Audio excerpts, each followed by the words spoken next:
திருப்பதி கோயிலுக்கு போன 2 கோஷ்டி வரிசையில நிக்கிற தகராறுல 2 அடிதடி ஆம்பள, பொம்பள எல்லாம் டிஷிம் டிஷிம் கும்மாங்குத்து குத்திக்குதுக. பெருமாள் உடனே முன்னாடி போயி, பின்னாடி போயி, போன உடனே அப்படியே படிப்படியா ஒரு மரக்காவுல தங்கத்த அளந்து அவங்க தலையிலேயே கொட்டுறது மாதிரி. எங்க போனாலும் அமைதியா சாமி கும்பிட்டா தானே எதையுமே மக்களுக்கு பொறுமை இல்ல, ஒண்ணும் இல்ல. நான் இன்னைக்கு திருவானைக்காவல் போனேன். அந்த திருவானைக்காவல்ல ஒரு பஞ்சபூத ஸ்தலங்கள்ல ஒரு ஸ்தலம் அது. அவ்வளோ அமைதியா, அவ்வளோ ஒரு வைப்ரேஷனோட அங்க போனாலே ஒரு மன நிம்மதியா இருக்கிற மாரி ஜனங்கள்லாம் மெதுவா வந்து அழகா சாமி கும்பிட்டுட்டு, அந்த அகிலாண்டேஸ்வரியும் தரிசனம் பண்ணிட்டு போறாங்க.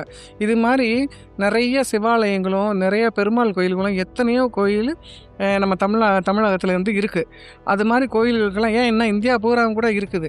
அது மாரி அமைதியா இருக்கிற கோயில்கள்ல கூட்டம் இல்லாத நேரத்துல போயி அருமையா சாமி கும்பிட்டுட்டு வரலாம். அத விட்டுட்டு எங்க போனாலும் டிஷிம் டிஷிம்னு எல்லாம் குத்திக்கிட்டு இது பண்ணாக்கா சாமி வந்து எல்லாமே சொத்து, சுகம் அத்தனையுமே அள்ளி கொட்டிட மாட்டாரு. உண்மையான பக்திக்கும், அமைதிக்கும் தான். அமைதியா இருந்து பிறருக்கு கெடுதல் பண்ணாம போனாலே, அங்க வந்து சாமியோட அருள் வந்து நிறைவா கிட்டும் மக்களே.